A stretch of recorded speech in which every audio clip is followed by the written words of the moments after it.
And welcome in, everyone, to another episode of Catfish on Ice with your hosts, Chad Minton and Rich Howe. We're struggling today. I'm struggling. Rich, I don't know about you, but I am struggling. That was not fun last night. I did not have fun in that game. I didn't. The Preds, a couple times, it was fun. A couple times, but overall. The Preds lose 4-3 to the Dallas Stars. I hate losing to the Dallas Stars. I hate it. It's not fun. In that game, I'm sorry, but the Preds did not play their style. The Stars completely gave them a taste of their own medicine, if you ask me. And that's probably why it wasn't fun for me to watch it. It's really fun when you're doing it to the other team, but when the team's doing it to you, and that's what the Stars do. They know us very well. They know how to block shots. They know how to make the game ugly, and that's what they did. And I know the Preds scored 3 goals, but it just didn't feel like they were ever clicking on all cylinders. No. And they take the loss. So we are episode 104 here tonight of Catfish on Ice with Chad and Rich Howe, brought to you by DraftKings and part of the Hockey Podcast Network. And we're going to spend a big part of this episode reacting to that game because it's a really big game against a division rival coming out of the All-Star break. Our opening face-off tonight is going to be all about talking about that game from start to finish. What did we see? How did we feel about it? And we will get into that. But we have some other stuff. We are going to debut another new segment, Rich. Well, how about you tell everybody what we're doing tonight? Tell all of our listeners we got a new segment, something fun, something that really gets the brain juices flowing like we like to do on this show. So, Rich, how about you tell everybody what we got? What we're debuting tonight on a new episode of Catfish on Ice. Yeah, so we've got a few subjects to talk about, and we are going to give our confidence level 1 through 10. Yes, on how likely or unlikely these things are going to happen. So yes, pretty good stuff. 1 to 10. We're going to call it the Preds confidence meter. That's it. That's what we're going to call it. We're going to do this throughout the rest of the season, the Preds confidence meter. We are going to be honest here. It's all about honesty on Catfish on Ice. Yep. We don't pull any punches here. So we're going to give our confidence meter here. Mike Twitter says, "Bring it." What's up, Mike Twitter? Happy that you're here. It's so funny that we call him Mike Twitter, but it's actually Michael Witt. It's just Mike Witt. But I like Mike Twitter. I like Mike Twitter way more because that's what we knew him as for so long. And then, of course, we got the pleasure of meeting him on our listener appreciation episode. So fun. Way back on episode 100. And so we welcome his opinion every time he comes on here. Mm-hmm. So, yes. Absolutely. Bring it. He says bring it. We're bringing it. So we'll do the confidence meter level. Preds confidence meter. That's a new segment we got tonight. We've also got to do our power rankings, battle for the Central power rankings. We will do that. Let's see if we drop the Preds at all in our rankings. We've had the Preds at number 2 for 3 or 4 weeks now. It feels like we've had them at number 2 for a while. I think so. Something like that. We've got some really good NHL quick hitters tonight. A lot of good topics to move around. A lot of stuff's happened right out of the All-Star break. We're only 3 days out of the All-Star break, and there's a lot going on that we will quickly hit. And then to round out the episode, you're going to have to download the podcast the next day on Spotify, on Apple, anywhere you get your podcast. You're going to have to go get the full episode. Or you can go to our YouTube channel. If you're watching on our YouTube channel right now, go check it out. We've got our interview with Max Ritz of the Squadcast. And he joined us earlier this week for episode 104 to talk about what is the Preds ceiling this season? What do we need to see them? How far do they need to go in the playoffs? We talked about Philip Forsberg contract talks because that's what everyone's obsessed over right now. And then we talked about some other things too. So either go check it out on our YouTube channel. Make sure you hit the subscribe button while you're there. We need that subscription. We'd appreciate that. Or download the full episode when we post it tomorrow on all major podcast platforms. That's what we got in store for you. Absolutely. First, Rich, I'm in some new. I'm in a little bit. I moved to a different part of the house. I don't know if you can tell. I can. I like it. I moved this operation into the kitchen. I was in the go. living room for the first 103 episodes of Catfish on Ice. I was on a couch.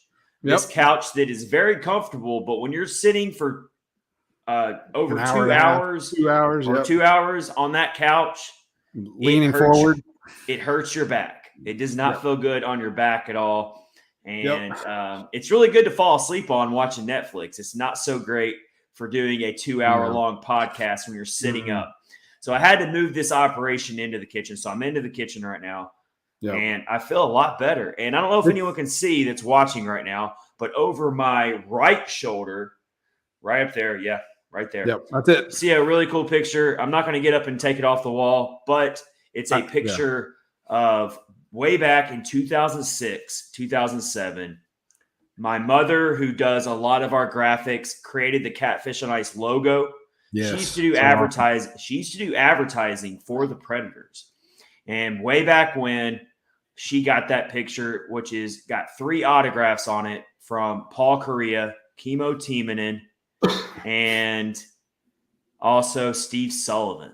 So you got, it's not for sale, but I've got it hanging up there. I'm very proud of it. Love it. Love that picture. It's autographed, man.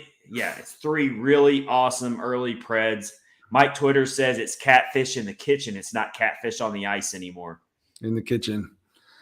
Yeah, I don't know. Cool, Catfish in the kitchen. I think everyone's going to think it's a cooking show, though. I don't know. I don't eat any kind of fish or seafood, so I would not watch that show. So I just would ignore it. But I don't think we've ever done any cooking segments on this show, but there's a first time for everything, I guess. No, I mean, you're right there. You're probably really close to your oven. You could just. I am very close to it. A Chad special, whatever your special is. Spaghetti, maybe? I don't know. There you go. All right. Yeah. Anyway. All right. Let's get into it. Episode 104 of Catfish on Ice, our opening face-off. And let's just go ahead and air our grievances right now when it comes to that Stars game last night. Kyle Perkins, our buddy on Monday on episode 103, said it best. He said, this is a tough team to come back to play against. And boy, was he right on that, because like I said, I know the Preds came back and tied the game twice or 3 times in this game. Mm-hmm. They fell behind 1-0. They fell behind 2-1. They fell behind 3-2, and they kept quickly tying it back up. At one point in the game, there was how many goals were scored between the two teams in like a very short amount of time? It was second period. There was 4 between all of them. Yeah. So it was very quick, and one of them did happen within 2 of them happened within like 20 seconds. Dallas scored, and then Matt Duchene had a nasty, filthy goal that got caught Ottinger off guard and tied it up. That was pretty crazy. So the momentum shifts in this game was just all over the place. It was wild. It was like going back and forth there for a minute. But you always felt like the Stars just had a leg up on the Preds the entire game. It just felt like the Preds were not in their system. They weren't really they weren't controlling the game like they wanted to.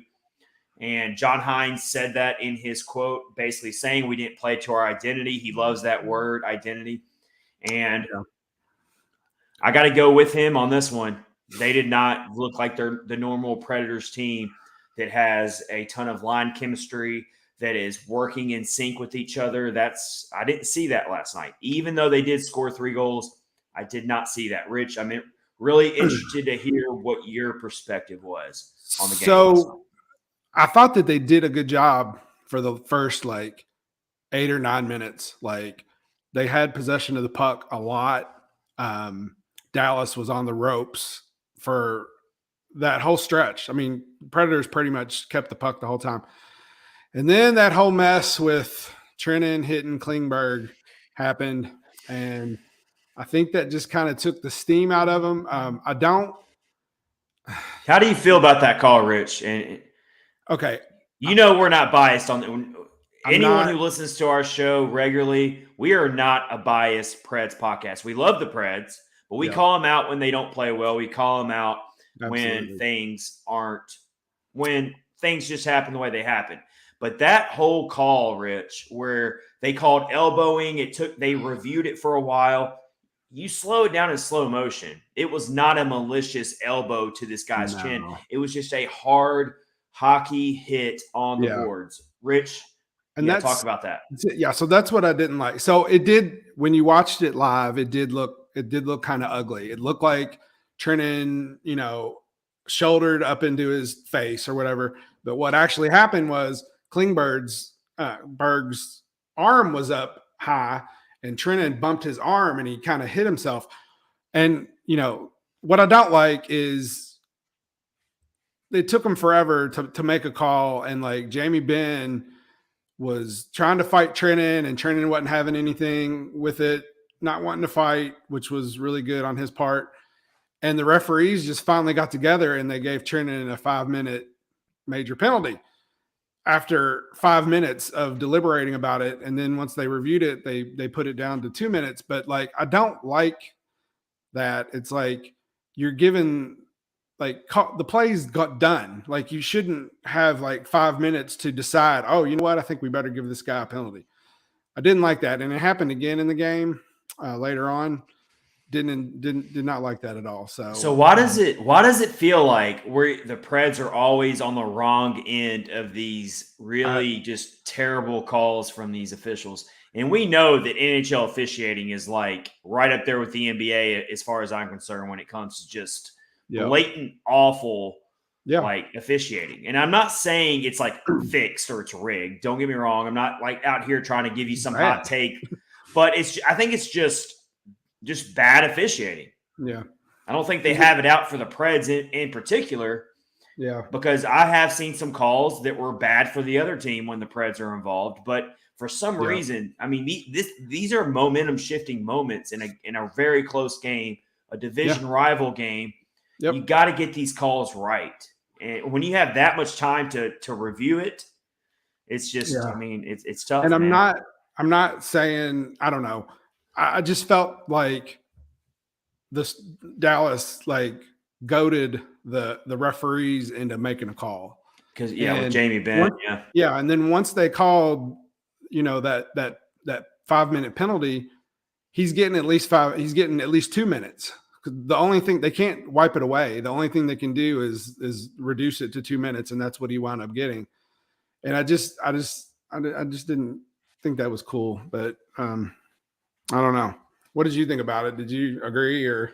Yeah, it was just another instance of just the refs don't have control of the game. They don't know what they're going to call. You got a lot of time going by. Jamie Benn carries a lot of weight in this league. I'm sorry, but he does.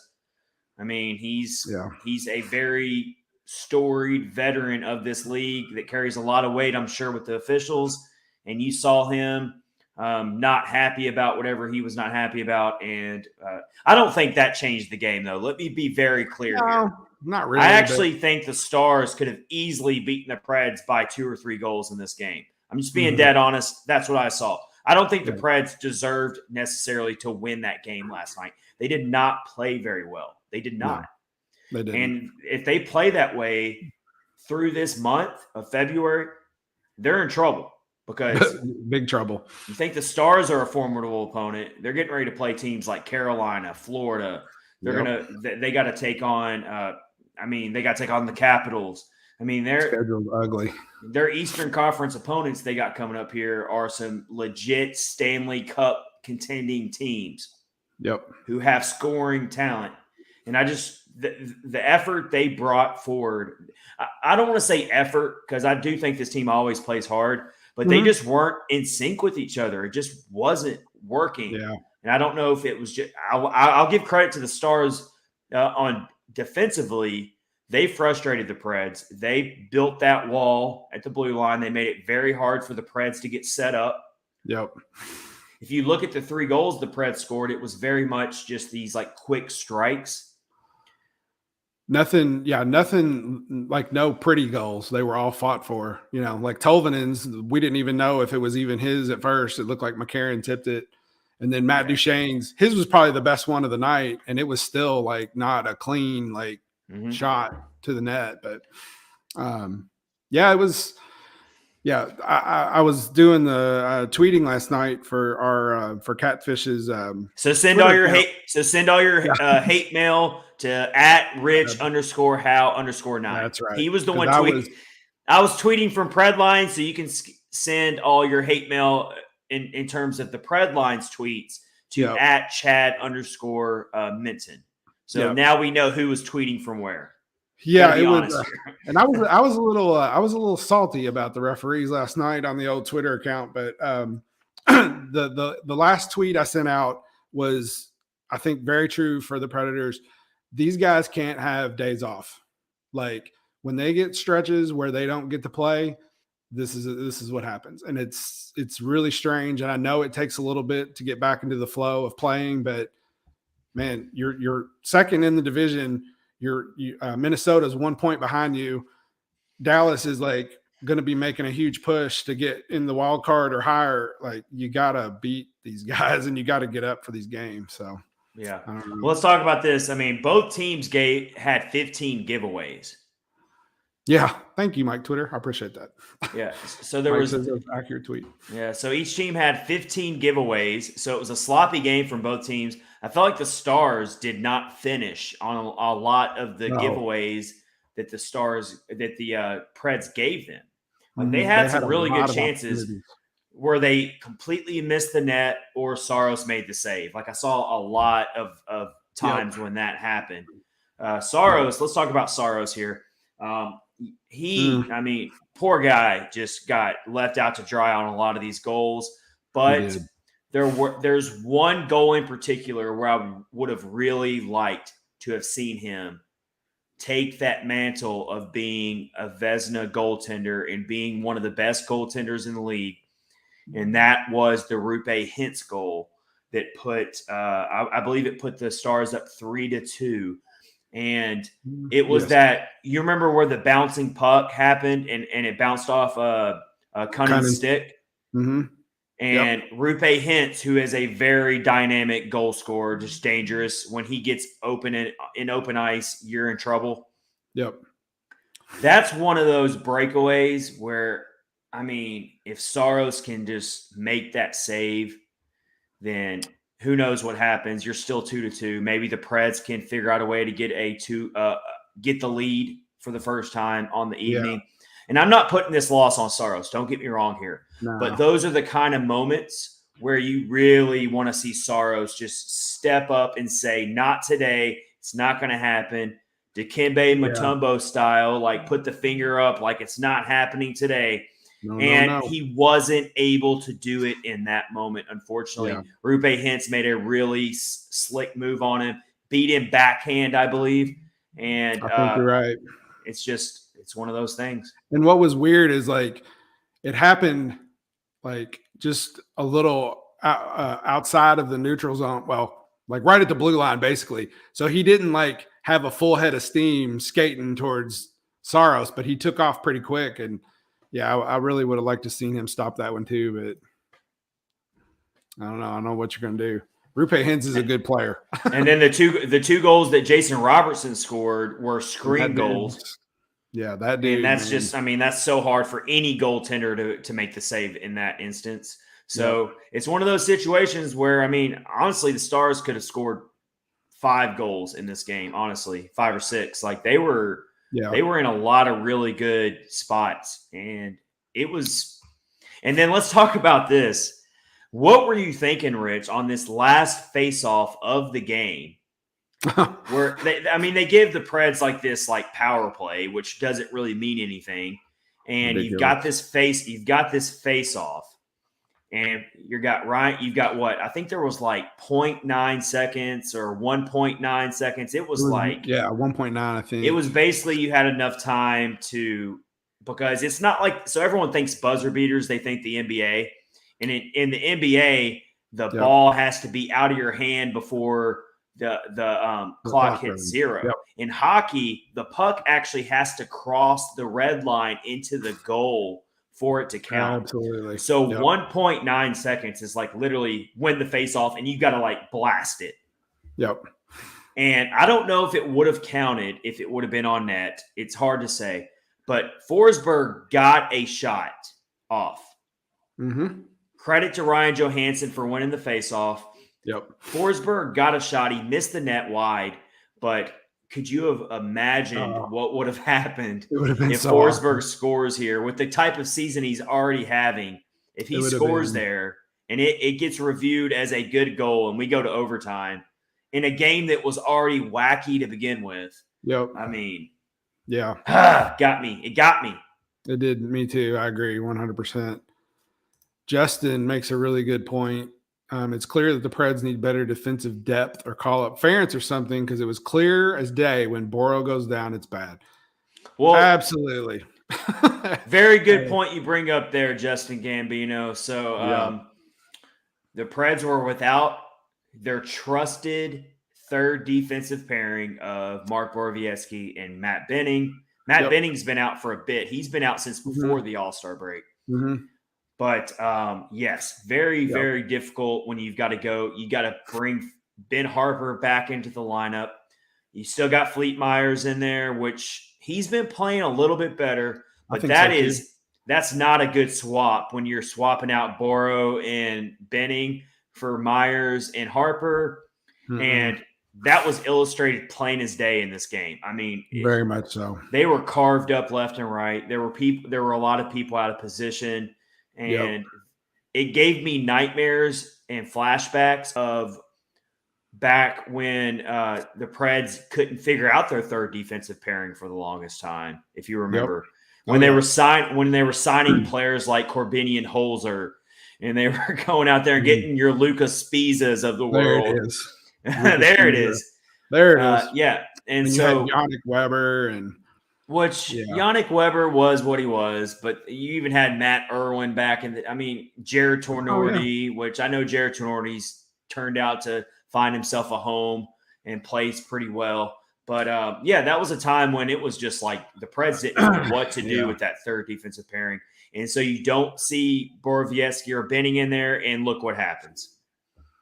Yeah, I mean, that's why I'd really like both of those guys to stay at the end of this season, when I know that Benning might not. I think they probably would want to keep. Or Borowiecki might not either. I mean, they're both. Well, that's true. When you look at it, but we really don't know. Yeah, you don't know, but I think it would be wise for them to at least try to keep him. But yeah, just lots of breakdowns and it's just not good, man. These guys just can't. When they get a few days off, it's like they revert back to their old ways. Neither team was able to pile the shots up on goal. The Stars had 27. The Preds only had 23. Yeah, it wasn't even though it was 4-3, the final score.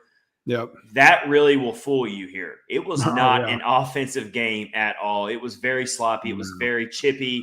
It was you had a lot of block shots out there. You had a lot of hits. Both teams had 17 blocks.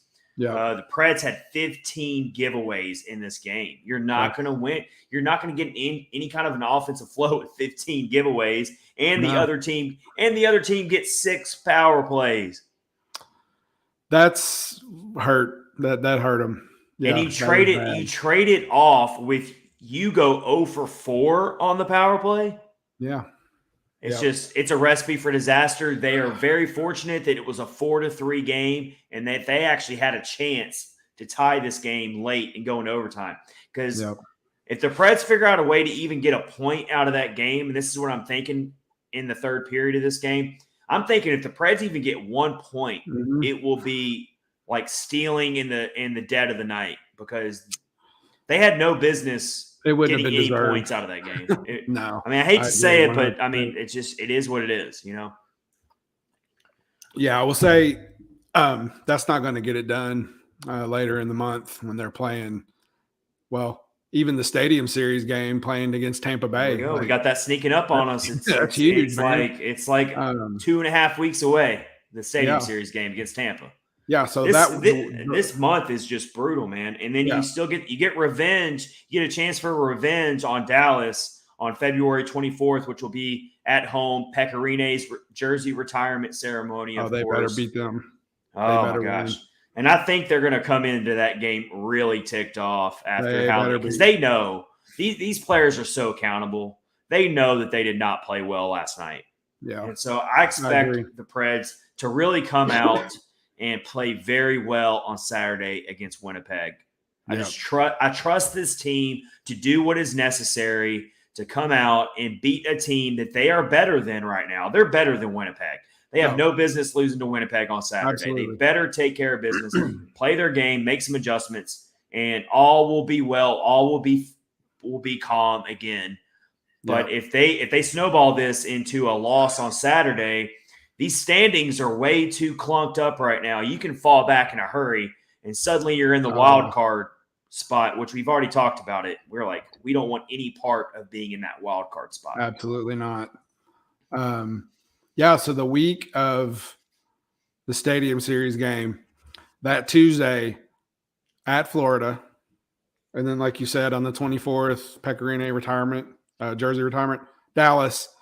2 days later, Stadium Series against Tampa Bay. So not an easy week at all. Not an easy week at all. By any means. So all right, so there you have it. Preds lose 4-3 to the Stars. The season series against Dallas is tied 1-1. And they will play them again on February 24th. Pecorine's jersey retirement ceremony. So we got to look forward. We got to look forward to that, man. Dallas is like creeping up. I said it in the last episode, man. They're hiding in the weeds right now. They're like that creepy like stalker that's like in the weeds, and they're waiting to just make their move, and out of nowhere they're just going to pop out and like make things interesting. So this is where they're going to make the push, and this is the exact time for them to make a push, and they're not that far out. So they're only 4 points out of the wild card. They are only 10. They're 10 points behind the Preds with 3 games in hand. Their goal differential on the season is only a -1. So they've lost a lot of close games. That's what you get out of that. I've been saying this for a while. They're better than their record. They really are. Yeah. So we'll just have to keep an eye on them. We'll have to keep an eye on them. They're a tough team. They're definitely tough. All right, everyone. Thanks for listening. This is episode 104 of Catfish on Ice with Chad Mitten and Rich Howe. Let's get into our next segment here. It's a new segment on the show, one that's going to be a lot of fun. It's going to get a lot of chatter here. Anyone who's watching live right now, go ahead and get in on the chat, whether it's on YouTube or Twitter. Let us know what your rating would be here, your confidence level rating would be. This is the Preds confidence meter. And as we roll through the rest of this season, we will come up with other questions and roll out this segment and rate what our confidence level is from 1 to 10. We got to be honest with ourselves here. It's all about honesty. It's all about looking yourself in the mirror and letting everyone know how confident we really are in certain aspects of this season. Yep. Rich, how about you go ahead and bring our first Preds confidence meter question to the table? Right. So we'll start with they kind of get a little better as you go along. So this first one, confidence level 1 to 10 that the Predators can stay in the top 10 on the power play in the NHL. They are currently sitting at 9th. Confidence level in that. All right. They've stayed up there for a long time, but they've been pretty much top 10 the entire season. They have been, but they're inching. Yeah, kind of farther away from that. Only because I have so much faith in that Granlund, Forsberg, Duchesne combination. I'm gonna put my confidence level all the way up at an 8. Oh, well, you have some good company because there's Mike Twitter says 8 and Justin says 8. Okay, we didn't script that, everybody. That was just perfect. Preds fans we're just thinking clearly. I swear that was not scripted. Yep. But Justin and Mike, we're on the same page here. I'm going 8. I feel like they're going to be able to to stay in the top 10, and they better stay in the top 10 because I'm telling you, this is one of the ways that the Preds have to score goals. They're not what you would call a juggernaut offensive team, even though I know Forsberg is ripping apart the league, and he is at least coming out of the All-Star break, he was leading the league in goals scored above expected. Yep. But even with him, and even with Roman Josi, and even with Matt Duchene scoring some goals occasionally, you got Tanner Jeannot out there scoring big goals. Mm-hmm. This is not an offensively stacked team when it comes to piling up the goals like some of these other teams out there. So they've got to keep that top 10 power play rating going. They've got to stay opportunistic when they get on the power play. So I'm going confidence level 8 out of 10 that they stay in the top 10 on the power play. I would say 8 as well. I think we're all going 8 here. They'll get going. They'll get it back. They'll be fine. Justin, Central is just strong. Only reason Preds are where they are.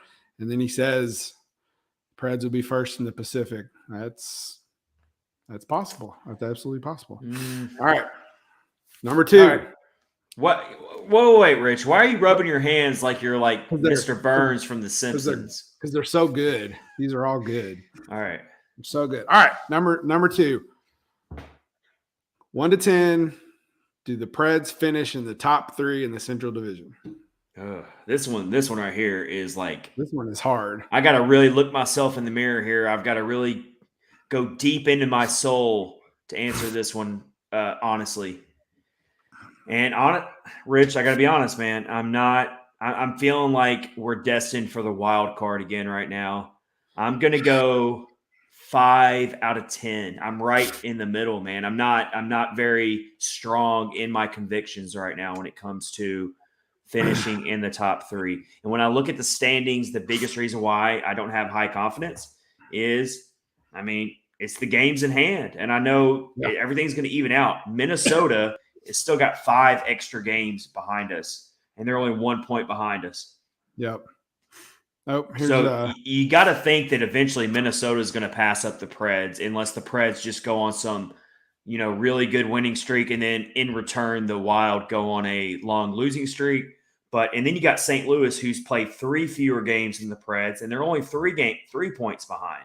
Yeah. So, you're talking about 2 teams who are just as high quality and strong teams as the Preds, and they've got games in hand, and they're right there when it comes to point totals. Yep. So it scares me, and I feel like, especially when we come out of this really difficult month of February, I think the Preds are unfortunately going to find themselves right back in that wild card mess, and they're going to have to really fight hard to get a playoff spot. Yep. Mike Twitter says 6 to 7. Justin says 7. Clint Landers has joined us. He says 4. What's up, Clint? Hey, Clint. How you doing, Justin man? also said Blues versus Preds, fight for 3rd. And 2nd and 1st isn't going to happen. All right. A lot of good comments there from all of our viewers and listeners right now. We appreciate that. Good stuff. All right. So we're all over. Rich, we're all over the board. We're all over the board here. Yeah, I would say I'm about at 6. I'm just waiting for the shoe to drop or whatever that saying is, because they've been playing so well, and I'm just waiting for the bad, I guess. That's just being negative, but whatever. So you're slightly more confident than me that they can finish a little. top 3. It's so hard. Let's all be real. Let's all be honest here. Going into this season, did we even think about a top 3 division spot? No, we did not. Nope. We weren't even thinking playoffs necessarily. No. We were just thinking, let the young kids play. Let's have some entertaining hockey. Let the chips fall wherever they may fall. We're probably going to miss the playoffs, but let's get all these young players development. And so now we find ourselves here. Clint says, I want Vegas. Whoa, Clint. Be careful what you ask for. But yes, Vegas is going through some rough times right now. They're not playing up to par at all. Vegas isn't. But they're about to get Jack Eichel back. Jack Eichel is practicing in a non-contact jersey now. Saw that. I was rooting for the highest pick possible. That makes sense. Yeah, so picking whether you want Colorado or Vegas is like picking which hammer to hit yourself in the head with. They're both going to hurt, so it doesn't really matter one way or the other. Vegas comes off as this team okay, so they're not necessarily living up to expectations for the regular season, but it's one of those teams that they could get hot at the right time in the playoffs, and they can just they can win their first cup easily. They have the roster to win a cup this year. I'm not really focused too much on their spot in the standings. If they start flirting with being out of the playoffs, then I'll start like that'll catch my attention. But as long as a team like Vegas gets into the playoffs, they're going to be dangerous. You don't want any part of them. And did you see also, now that we're talking about Vegas, did you see also, Rich, that Mark Stone might be put on the injured list all the way for the duration of the regular season? That might have something to do with what Clint brings up here. Yep. They don't have enough cap space to activate him without – they're pulling an old Tampa Bay, aren't they? That's exactly what's going on. Good catch there, Clint. Clint's paying attention. Clint knows his stuff there. Yeah, absolutely. Clint definitely knows his stuff. So, it looks like that's what they're thinking about doing here, because Vegas has ever since Vegas brought in Eichel, they've got a very precarious cap situation, including Vegas is putting Riley Smith is one of their players that they are shopping right now to other teams because they're going to have to lose some quality players to make room for Eichel. To activate him. Yeah. But I'm sorry. I still don't want any part of Vegas in the playoffs, because once you get in the playoffs, throw out the regular season records. That's when stuff gets real. And I think they have a quality goaltender in Robin Leonard.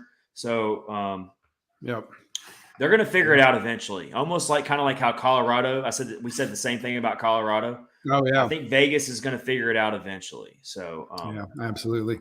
Colorado playing horrible, and we were if we're comparing top to bottom, the Pacific Division to the Central Division, absolutely the Central Division is way more stacked and more competitive than the Pacific Division, if you ask me. Yeah. And if you put the Preds in the Pacific Division, I do strongly feel that they would be a very strong lock to finish in the top three. Whereas in the Central, can't say that right now. Yep. Mike Twitter says, I think Vegas is Chad's most hated out of the division teams. I don't know. Sure. St. Louis. No. Oh, really? You like them? I think he's saying outside of our division. Oh, yeah. Okay. Yes. I'm sorry. Yes, So I got you now. Sorry. That's a really good guess, Mike, but it's actually not Vegas. My most hated team, and it's personal, and it all goes for history here, and it's definitely the Pittsburgh Penguins for me. Yeah. If we're not talking Central Division teams, it's definitely the Pittsburgh Penguins for me. Just because that Stanley Cup final in 2017, if you ask any Pittsburgh Penguins fan this, they will tell you that they wiped the floor with the Preds. The Preds were no competition. It shouldn't have even gone 6 games, yada, yada, yada. Anyone who watched that series from game one, when game one first opened, knows that the Preds were very much right toe-to-toe with the Penguins, who were going for back-to-back Stanley Cups and were stacked on that roster with Sidney Crosby and with Evgeny Malkin and with so many other great players that were on that team. And they call the phantom offsides penalty on PK Subban, which was not offsides, which was the first goal of the Stanley Cup final. I remember it like it was yesterday. I was at a friend's house. We were all tailgating all day. We were grilling out. We were so pumped up to watch the Preds in the Stanley Cup. And PK Subban and the Preds score a goal, and they call an offsides for the first goal of the series. And then, of course, the hashtag Sisson scored and all that debacle. And then you've got Sidney Crosby bouncing PK Subban's head off the ice, and then he makes up this excuse that his glove was stuck in his helmet or something like that.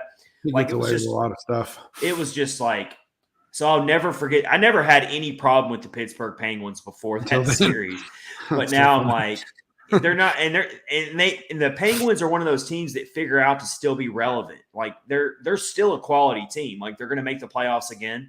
And I wouldn't call them a Stanley Cup caliber team necessarily, but Yep. I mean, they just won't go away. They won't go through a rebuild. They just keep sticking around. So yeah, they wish they were an original 6 team. That's my most hated team, though, if you're not talking about the Blues or the Blackhawks for me. Yeah, that's funny. I know what yours is, Rich, and it's like set in stone. It's the Tampa Bay Lightning. It's them in St. Louis. I don't like St. Louis either. All right, let's go to the next one. Let's go to the next one here on our Preds confidence meter. This is a big one. 1 to 10. Do the Predators make it out of the first round in the playoffs? Rich, this isn't a fair question. We don't know who we're playing.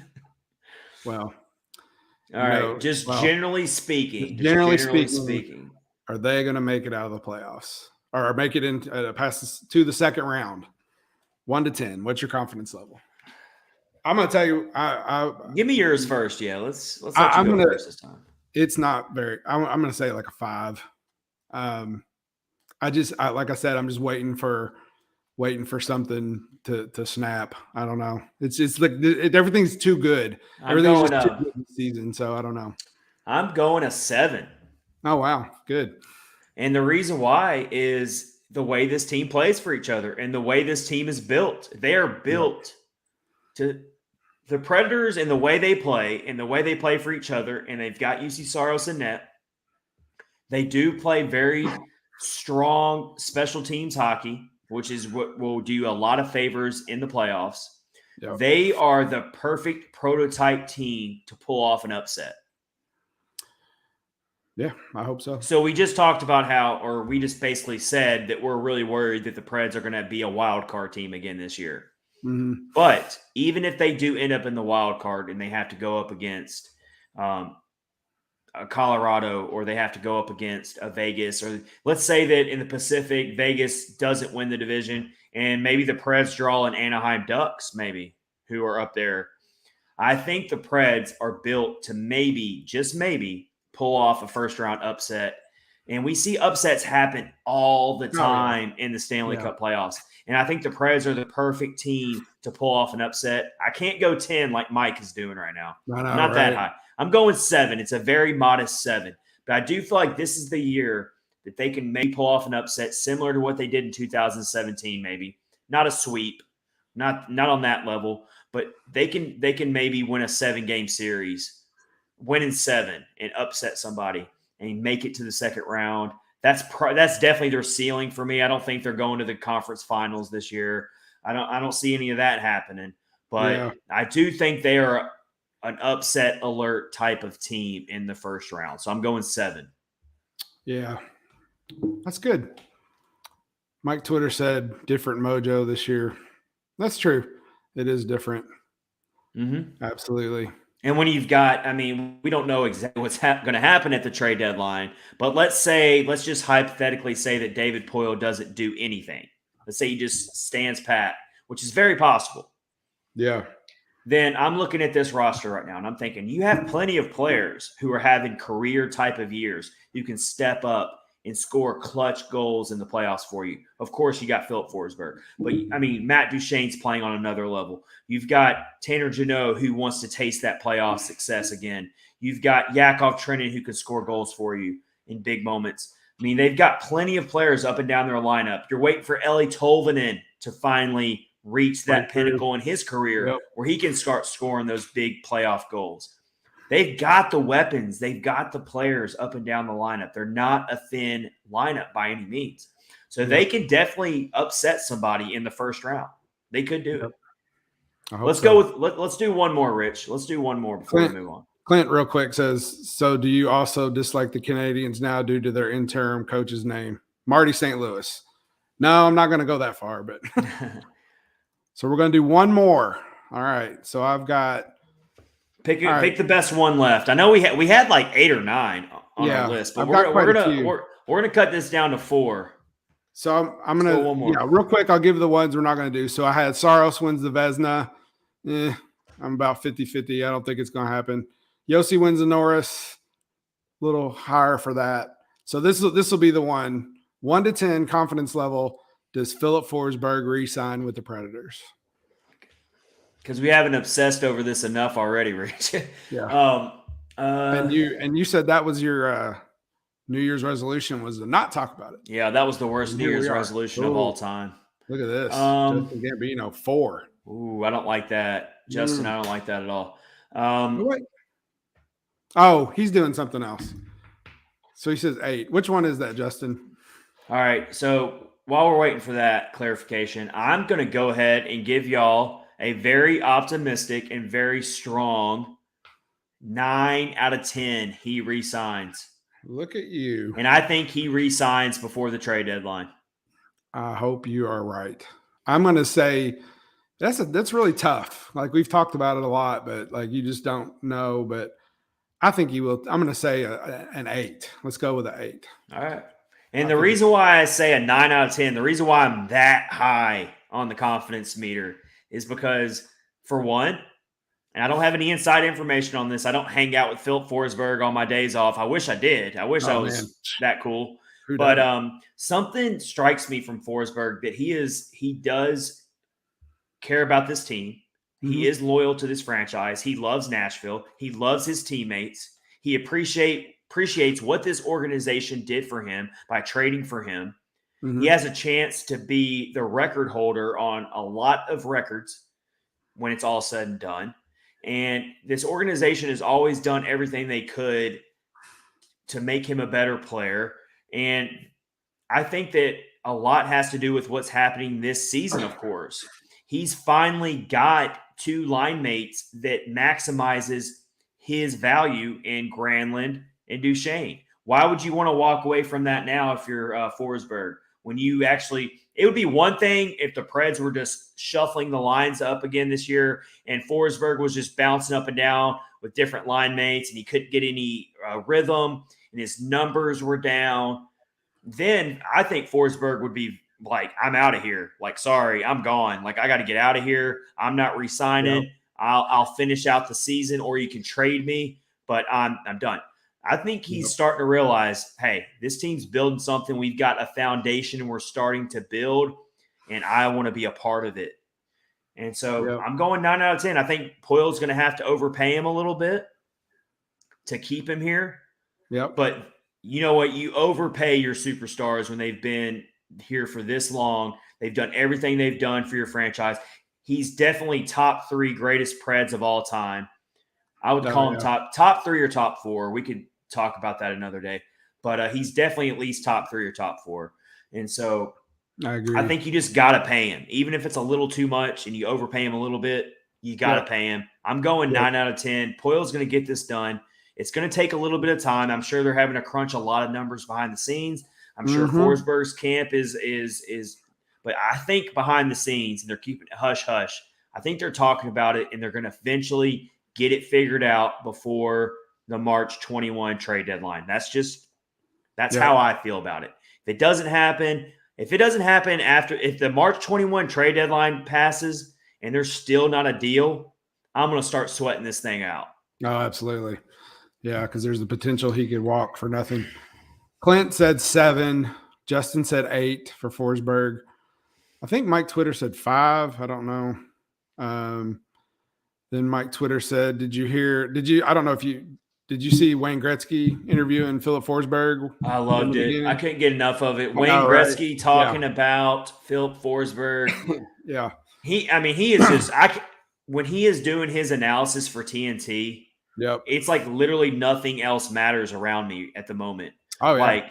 My dog might be going crazy. Something like the kitchen might be on fire. I don't care. I'm listening to what the great one has to say. And then when he's talking about Philip Forsberg, I'm like, no other distractions. Yeah. I need to know what Gretzky's saying about Forsberg. I loved it. Absolutely. Clint said, I don't know why he'd want to leave Granlund. That is a great point because you don't know where who would he even go to and who he would even be playing with. And it's going to take time to build chemistry or whatever. And they're really building really good chemistry right now. So I like it. I hope he stays. Where'd you say yours was, Rich? Like an 8. I think it's like an 8. So we're both feeling pretty confident. We're gonna go back and look back at this segment. Once some of these things come to fruition, and we're gonna see where our confidence level was on that. All right, so that was a fun segment there, a debut Yep. of the Preds Confidence Meter. We're going to bring it back later this season as more things develop throughout the season. A lot of fun. Thanks for joining in on us with us to all of our listeners. It's a lot of fun. Also, tweet at the show at Catfish Ice on Twitter, or hit us up on Facebook if you're on there, or if you're the big Instagram person, we're on there as well. Hit us up. We're on YouTube. Comment on our YouTube channel. Subscribe, of course. And we can have a lot of fun talking about this type of stuff. It's always fun getting in on it with fans and talking about that kind of stuff. All right, speaking of fun, it is Super Bowl week, Rich. It is Super Bowl week. We are just a little bit ways away from the Super Bowl. It's happening this Sunday between the Cincinnati Bengals and the LA Rams. And Rich, real quick before we get into our sponsor with DraftKings, who are you taking? Give me a final score and who's your pick for the Super Bowl this week? Because we all know you. We all know you are the NFL expert. I do not watch football. I'm going to say Rams. And I'm going to say 21-14. That's not a bad prediction. I don't know. I don't know anything. I haven't watched any NFL. That's not a bad prediction, though, Rich. But I will watch this game. My prediction is not very far off. I took the Rams 24. I'm taking the Rams 24-17. Okay, that's good. So pretty much like we're just talking like a few points there. Yeah. The reason why I got the Rams is because I think Matthew Stafford is about to really bring it home and show that he has always been an elite NFL quarterback, but he played for the Detroit Lions for all these years, and now he's finally playing for a quality team around him. Yep. And I think the Rams are a more complete team, if you ask me. They've got a great defense. They've got a great secondary. They've got some great wide receivers as well. Cooper Kupp is one of the best wide receivers that's burst onto the scene this year. They've got Odell Beckham Jr. They've got a decent running game as well. They've got one of the best defensive players in the league in Aaron Donald. They are stacked. They got Von Miller. They're built for the Super Bowl. They went all in for the Super Bowl this year. And then you've got a team like the Cincinnati Bengals who are just riding the lightning. No one expected them to be here. Nope. They've got Joe Burrow, the young Joe Burrow, who is just starting to become one of the most popular quarterbacks in the league. But I just don't think they have enough in a game like this to get over the hump and win this game. So I got the Rams 24-17. But guess what? With our DraftKings Sportsbook app sponsor, you can have a lot of fun no matter who you're taking. Mike Twitter is going to say, I got to keep it black and orange and root for the Bengals. All right, so that's who Mike Twitter is taking. He said, and I live in Bengals territory. Yeah, it is Bengals territory. Yeah, including his brother-in-law who might come after him. Oh man, if he hears this, he's going to be like, "How could you do that?" Yeah. He'll be all right though. They've been horrible. They've been horrible for several years, so he's probably really super pumped. So, all right, yes. So download the DraftKings Sportsbook app, use promo code THPN, and get 56-1 odds on either team. Bet just $5 and get $280 in free bets if your team wins.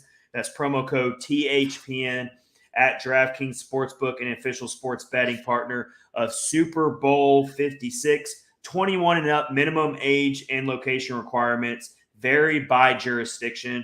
See DraftKings.com/sportsbook for a full list of requirements and state-specific responsible gaming resources. Void where prohibited. Gambling problem, please call 1-800-GAMBLER.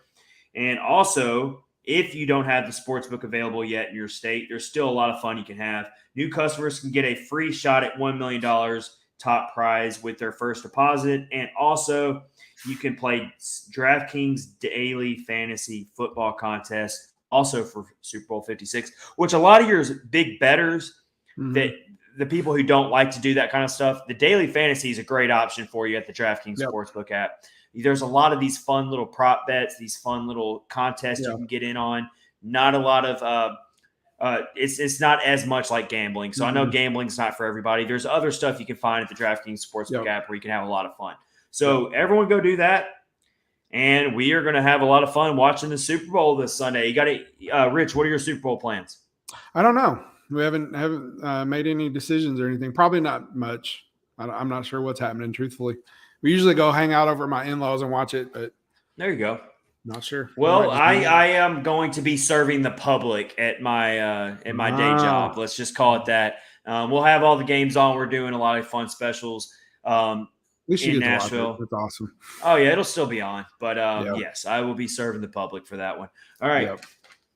Let's get into the next segment of Catfish on Ice, and this is episode 104 with Chad Mitten and Rich Howe, your host. We've still got our buddy Max Ritz coming at the end of the episode.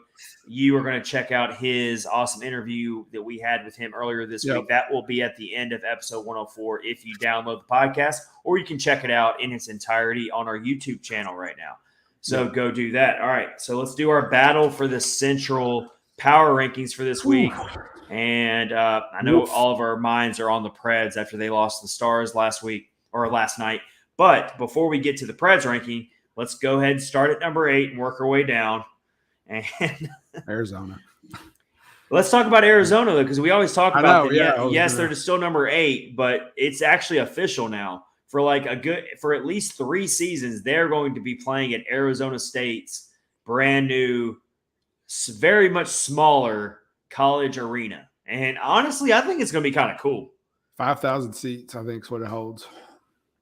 And I think there's been a little bit of pushback on that. Some people have tried to say they can fit up to 8,000 or 9,000. Oh, cool. But either way, it's not. Think about how much smaller that is. That's like half the size of most arenas. Yeah. So I actually think it's going to be kind of cool, though, to see a team playing a very small arena. And the fans are probably going to feel like they're a lot closer to the action. And who knows? Maybe it could actually be a weird thing. I don't know. But it might be good for them. They're doing this rebuild thing, so this will be a good opportunity for them to rebuild their team. And then when they do get into a full size arena, maybe the rebuild will be over and they'll be. Rich, the rebuild is going to last for at least another 10 years. You don't think it'll be over in 3 seasons? No, they're that bad. It might take 10 years. Oh, yep. I agree. There might be like 2 or 3 new NHL expansion teams already introduced to the league before Arizona gets out of this rebuild. So anybody who wants to jump on a hockey team, if you want to get in at ground level, Arizona Coyotes is your team. Arizona is definitely your team. You will never be accused of being a bandwagon fan. Of course. Well, and they the last time the Preds played the Coyotes in Arizona, there were some diehard fans that I already said, I was like, wow, those are some of the most diehard fans you'll ever see, those fans that were at that Coyotes game. Absolutely.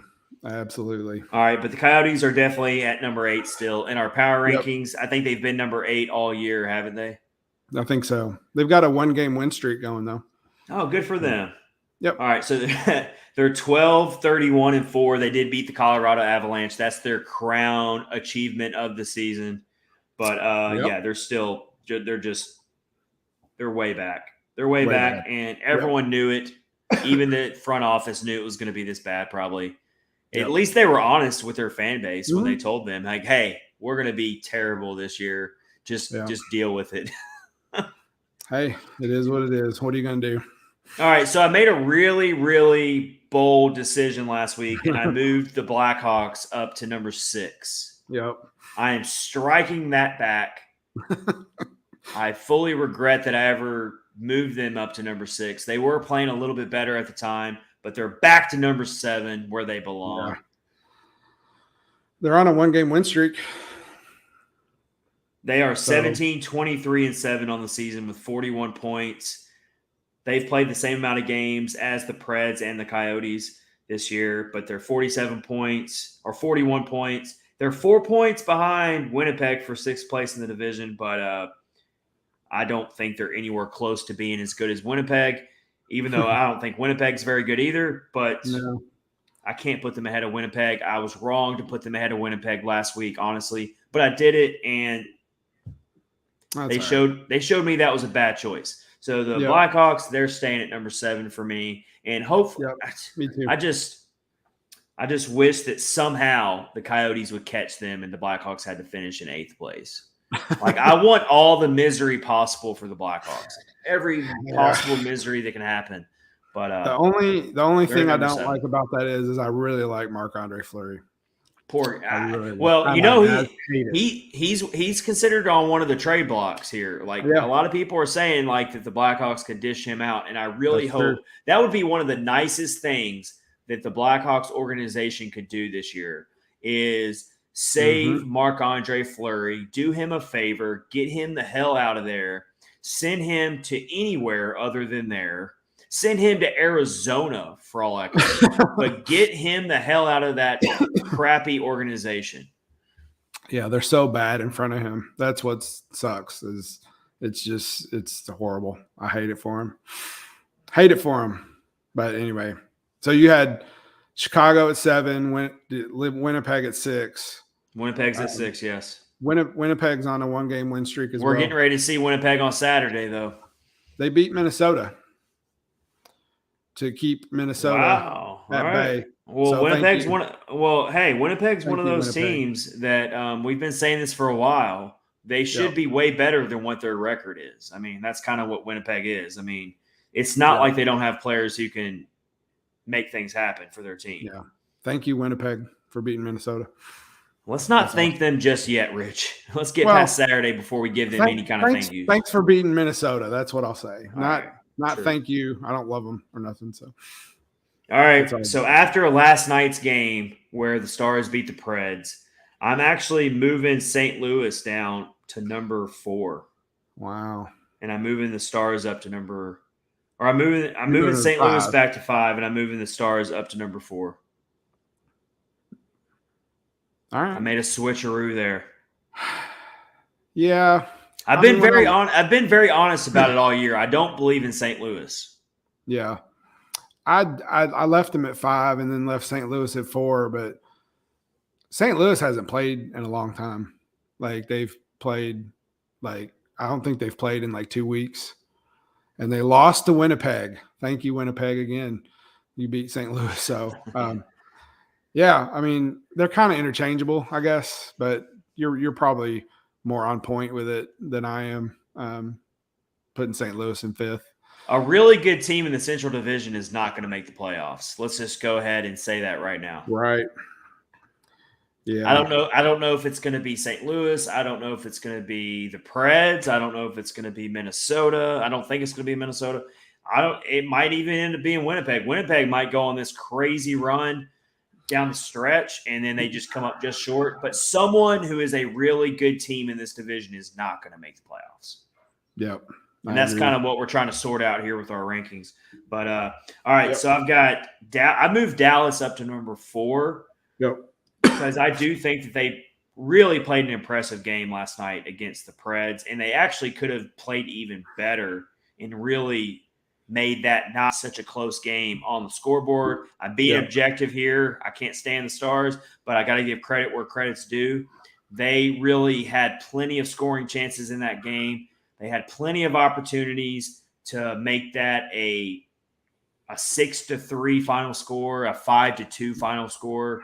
But the Preds kept clawing, to their credit. But the Stars are one of those teams where if they catch fire at the right time, they could very well end up making a push for a top 3 spot in the division. They're not so far back that they can't make up for it yet. Absolutely. But they're going to have to play near perfect hockey. Like they can't have any more losing streaks, losing streaks. But the margin for error for them is very, very small. But they can do it. Yep. Absolutely. So I got them at number 4. Let's get into our top 3 of the division right now. And I'm putting the Preds at number 3. They're no longer number 2 for me. No longer number 2 for me. I did too. For me to keep the Preds at number 2, they've got to beat a team like the Stars. I just got done praising the Stars in a way. That's what I put. But if you're going to stick around at the number 2 spot in our power rankings, you got to come out and win a game like that against a team that's in desperation mode. You got to strike while the iron's hot and further bury a team that's going to be dangerous if you let them back into this race. And the Preds didn't do it.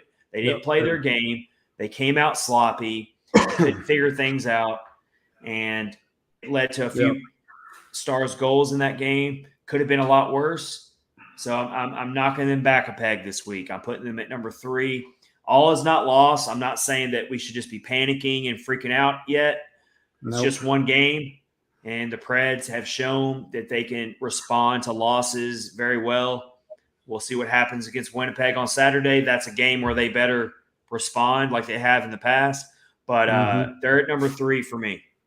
Yep, me too. I made a note, bad look losing to Dallas. It was definitely a bad look. And they are 4-4-2 in their last 10. So I don't really care for that too much either. Very mediocre. That's not good. Yeah.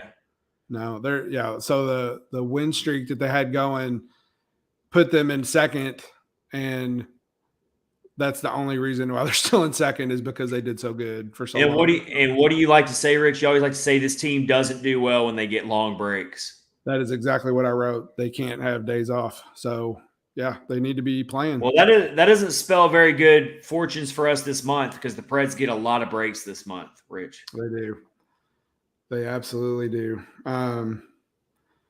Fortunately, though, it's like 2 days and 3 days, and it's not, 7 days. They had like a week off. So, yeah.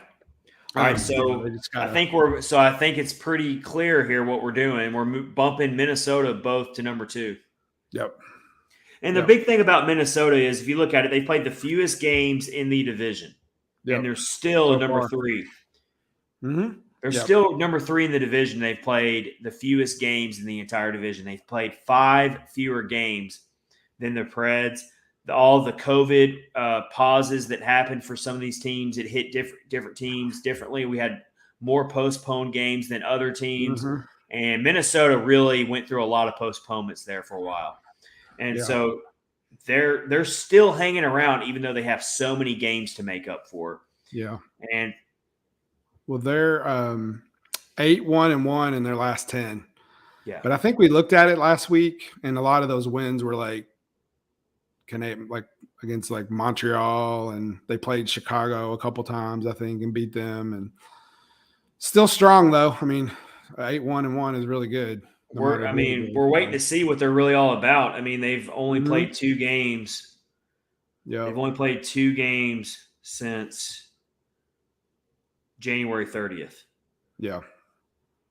So they're really about to make up a lot of games. You look at their upcoming schedule. They play Carolina on Saturday. That's going to be a really good game to watch. Mm-hmm. That's appointment viewing right there. Yeah, I think that's a really, really quality matchup between two really good teams. So they'll get a good test there against Carolina on Saturday to see what they're really all about.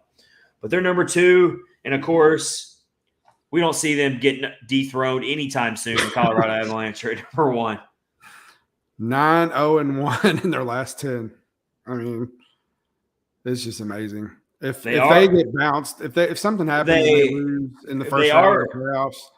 They are in the midst of a heavyweight matchup right now against Tampa Bay, and they're winning 2-1. They're up 2-1. There you go. Landeskog has a goal tonight.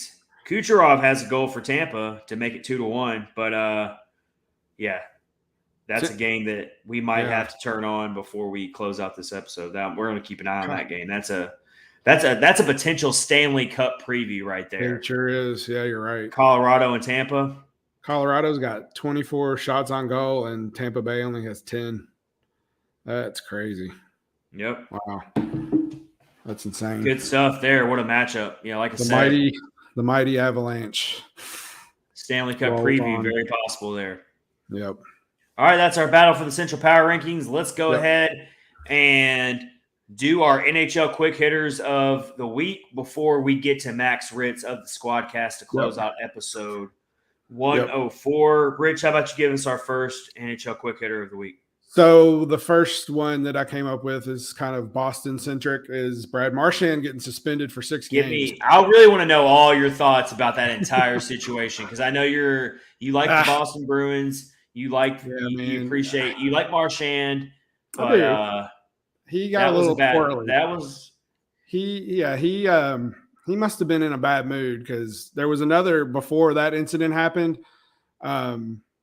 Tristan Jarry had a puck, and he was going to throw it over the glass to a Penguins fan, and Marchand just snagged it, and like they were just at it all night. And then Marchand actually hit him in the side of the head in his helmet.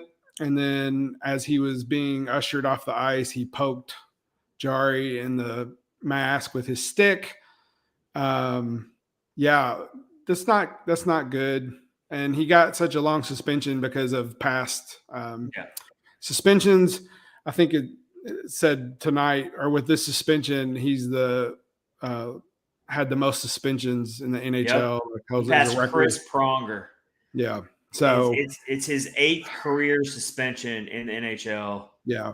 So he's the most suspended player. So past history really didn't do him any favors in this one. But it really was a bad look, Rich. Let's just be honest here. Oh, absolutely. And there must be something personal going on between those two for him to act that way, especially slapping the puck when he's just trying to toss it. You could tell he was frustrated. And honestly, I'd be very interested to see if he ends up eventually kind of apologizing maybe. I know hockey players are tough and gritty and they never want to show any kind of weakness. But maybe not apologize to Tristan Jarry, but at least apologize a little bit for losing his cool, because he clearly did that. Yeah. Something sparked him. Something got under his skin. He lost his emotions. Yeah. And because that was not a good look at all. It did not look great at all. Well, another thing was a lot of people were saying, giving the Penguins players a bunch of grief because they didn't stick up for Jari at all. Like there wasn't anything done after he did that. Like they wrestled around a little bit and that was the end of it. And I was really shocked that they didn't take up for him or whatever. So so that kind of leads to, Mike Twitter just said the Bruins lost tonight 6-0. So they lost Patrice Bergeron. He's out. Man, bad times for the Bruins right now. And then, so they've got Pasternak and Craig Smith are their, saving grace. But, so Carolina Hurricanes right now are just they're the Colorado Avalanche maybe of the absolutely of the East. Yeah. So then that brings us to the other real quick hitter was Tuukka Rask actually retired because of injury. I looked up some stats for him. So he had 308 wins, 564 games. His career save percentage is .921, and his goals against average for career is 2.28. That is really strong. That is really good for a career. That is really good. Yeah, he won the Vezina in 2013, and he does have a Stanley Cup from 2011, but he was a backup then. But it still counts as him having a Stanley Cup. So a lot of people don't like Boston. I like Boston. Bad week for those guys. It's the hits just keep coming. I would not be shocked if the coach doesn't get fired at the end of the season because they're not playing up to their potential. Well, I want to share this from Jay. This is kind of goes along with the Tuukka Rask thing right now. Jay Fresh, who does all the really cool fan votes. He does all of the analytics and the player cards. I really encourage everyone to go follow Jay Fresh Hockey at Jay Fresh Hockey on Twitter. He's been on the show before. He asked a question and got over 1,000 fan votes on this question. Who should make the Hockey Hall of Fame based on post-lockout goalies? So this is after 2011, 2012. And so you're seeing a lot of really great goaltenders on this list, and it really gives you an idea of how spoiled we were with so many outstanding goaltenders over the past decade during the time when Pekka Rinne was making his rise. And you look at this list. So of these fan votes, 93% voted yes on Henrik Lundqvist. 86% voted yes on Marc-Andre Fleury. No qualms about either one of those two being Hall of Fame. No, I think that's a given. Right on the money. Roberto Luongo got 84%. Carey Price, 80%. And then we got Tuukka Rask. Just talked about Tuukka Rask retiring. He only got 59%. That's weird. For Hall of Fame. That's really strange. You've got Jonathan. He got Jonathan Quick at 46%. Said he should be in the Hall of Fame. Pekka Rinne only got 42%. Let's turn this into a quick little debate here. Yeah. I think Pekka Rinne. Personally, I think Pekka Rinne should be in the Hall of Fame. I don't think it should all be about cups because winning a Stanley Cup is a team award. Yep. And, But unfortunately, they don't vote that way. No. Historically speaking, they don't. Mm-mm. And if you're asking me straight up right now, do I think Pecorine will be in the Hall of Fame ever? I'm going to say no. We can go ahead and turn it into that confidence level thing that we just did. I would say like a 2. I just don't think he's going to make it. He doesn't have a Stanley Cup. He only has one Vezina trophy, and his numbers are outstanding. His career numbers are awesome. He's a class act. He's arguably the best Finnish-born goaltender of all time. But unfortunately, you got to have a Stanley Cup, historically speaking, to make it into the Hall of Fame as a goaltender. And he just never was able to win one, which just sucks. I wish the Predators could have figured out a way to win one for him. But 42% of the voters gave it. That actually seems kind of high for me. I'm kind of surprised that many people voted for him. Yeah, I agree. I agree with everything you just said. I wish he could get one. He deserves it. But Mike Twitter makes a good point. And the Nashville market. It's some other goaltenders on this list that are like didn't get a lot of votes. You've got Braden Holtby, only got 5%. You've got Tim Thomas, 25%. Sergei Bobrovsky only got 13%. Ryan Miller only got 26%. Ryan Miller was a really good goaltender too through the years, if you remember watching him. But that Braden Holtby one's interesting because he actually does have a cup. Exactly. It's like Alex Ovechkin, so I guess they're not giving him any credit. So look at this though. This is something that really boosts Pecorine's credentials. Pecorine was a Vezina finalist 4 times in his career. Yeah. Of all those goaltenders we just listed, only Henrik Lundqvist had more Vezina finalist nominations than him. Henrik Lundqvist had 5. Yeah. All those other goaltenders had 3 or less. Pecorine was the only one that had 4. I mean, so maybe you put that check into in favor of him going to the Hall of Fame when you see that. He was a Vezina finalist 4 times, and unfortunately, he only won once out of those 4 times. Yeah. I think we did an episode about this. We talked about this before and broke it all down because a lot, like even Tuukka Rask, like we said, he does have a Stanley Cup, but he was a backup. This list keeps getting more and more interesting, Rich. So of all of these goaltenders, credit to Jay Fresh for putting out this chart. Yeah. This is really good stuff. Yeah. So of all of these goaltenders who are on this list, Henrik Lundqvist does not have a cup. And the big debate is if Henrik gets in, then Pekka should get in. I'm totally on board with that. If you put Henrik Lundqvist in, you have to put Pecorine in. I do agree with that. I agree 100%. But let's look at this. He's getting some New York Rangers love for that. It sounds like. Let's look at this. So Jonathan Quick has 2 Stanley Cups, but he only got 46% of the vote, or 46% voting for him. Corey Crawford has only 24% thinking he should be in the Hall of Fame, and he won 2 Stanley Cups. Yeah, So that tells you it shouldn't just be about Stanley Cups. I'm just telling you what I think the voters will do. I'm not saying that I feel like Pecorine should be in the Hall of Fame. No, if you ask me. I agree with that 100%. Interesting stuff there. That was a really good chart that made me think about it when you brought up Tuukka Rask. But yeah, not to change this from Tuukka Rask. No. Another really outstanding goaltender from this era of hockey that we were just all really lucky to watch. Mm-hmm. He was one of the best. Absolutely. Yep. And then let's talk about Team USA here in the Olympics real quick. Team USA women, let's go to them first. They went up against Team Canada. You're talking heavyweight matchup.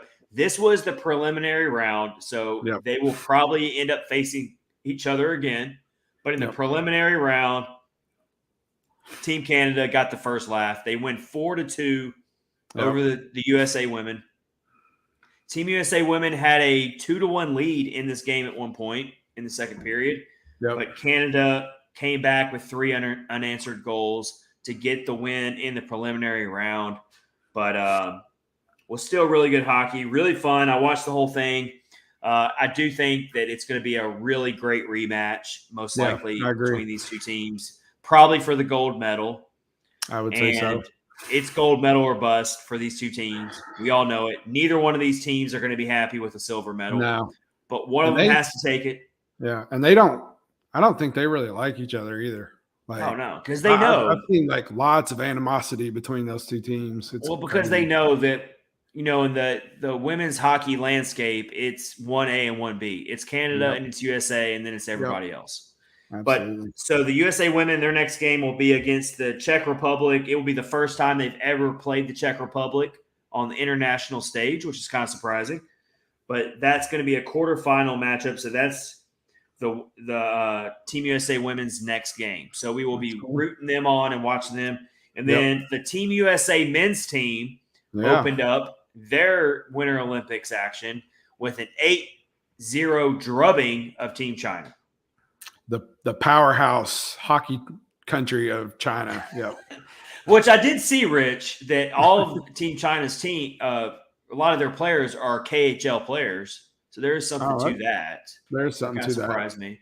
But I know that it's China, and I know that Team USA should easily win that game. But I do think that there's something to be impressed by that they won 8-0. You're talking about a roster of players who've never played with each other. They got thrown together at the last minute once the Olympics got canceled for the NHL players. So you're talking about a lot of really young players who just got thrown into this situation. Yep. And so to win 8-0, I'm sorry. I know it's against China. I still think it's impressive, and I'm still very happy about that final score. That's if they would have barely won the game. Let's say it would have been like a 4-2 or 3-2 win. Then I'd be like, wow, that's not a good look. But they went out and took care of business and just. The goaltender was Chicago Blackhawks prospect Drew Comesso with the 8-0 shutout. So that's pretty strong. 29 saves for him. Yep. The Canada men's team beat Germany 5-1, and Canada and the United States are going to face off tomorrow night. Yes. And Clint has a good point about the women's game. Dominated the game, couldn't get the puck in. I liked them in the rematch. Outshot them 53-27. So so I think he's talking about the USA women's team there. That's a good note there. I didn't realize that the shot totals were that. I didn't either. 53 shots on goal. Wow, from Team USA. Just couldn't get it in. That happens. All right, sign me up for that rematch. It'll be a good one. I definitely want to watch that. Going back to the men's team here, their next game is also against Canada. Yep. So you're talking about a big step up in competition there, Rich. Absolutely. You got Sean Farrell had 5 points in this game. He was a 2020 pick by the Montreal Canadiens. Yep. And then Matty Berniers is the really big player of this team. He was the second overall pick by the Seattle Kraken in the past draft. And he had a really good sniper highlight reel type of goal in this game as well. So that was good to see them off on the right foot there. Yeah, it was important for them to do that. One more quick hitter before we get to Max Ritz here in episode 104, and we close out our main segment of the show. And that is, it looks like it's starting to burn down a little bit in Edmonton there, Rich. They fire their coach. Things are getting dicey out there. What do you think about that? They went and hired a new coach pretty quick, but they fired Dave Tippett, and he's had a decent record for them. 95 wins, 62 losses, and 14 overtime losses over his career, which seems really good. It seems solid. But in Edmonton, they expect Stanley Cups with this roster. They don't expect good regular seasons. You got to produce in the playoffs. And they're having a really rough season right now. So, they fire him. They're like, look, we got to move on. I was a little bit surprised, Rich. I got to be honest. I kind of was a little bit too, because I know they had a stretch where they lost I don't even remember, 6, 7, 8 games in a row, something stupid. And it seemed like they were kind of turning it back around, but I guess it just wasn't good enough. They've got 2 of the best players in the NHL. I guess that, they're going to expect more, obviously, when you have those 2 guys. So I guess they felt it was time, but I don't know. It's kind of crazy. I'm just seeing from the front office that they were a lot. The front office, I'm seeing from Edmonton, I'm seeing something where it's like, look, we're desperate here. We're in danger of not even making the playoffs. Forget about winning a Stanley Cup this year. We might not even make the playoffs. Yeah. They are in fifth. Yeah. They're in fifth place in the Pacific Division with 49 points. They're still right there. They're only 6 points out of third place, but I mean, it's getting to that point where they could actually miss the playoffs. And the running joke with the Oilers and the Toronto Maple Leafs too is they can't win the first round or they can't win the second round. They always choke in the playoffs. Well, you're looking at the Oilers; they might not even make the playoffs. How I just look at that situation and wonder how long it is before Connor McDavid wants out of there. Like, it's just he's wasting away. You know what I mean? Like, he plays awesome, and you see all these cool highlights, but like he's not. Like they're just not good. I mean, they're just for some reason he's going to go somewhere. He's going to go to a big market team. I'm calling it right now. He's going to go somewhere big market. It's going to happen. Yeah. He'll end up. I don't know where he'll go. It's too soon to say, but eventually he will not close out his career in Edmonton. He's going to go somewhere big market team somewhere. That's funny. What Mike Twitter said. The league's got to want him out of there too. Yeah. Oh, I guarantee that.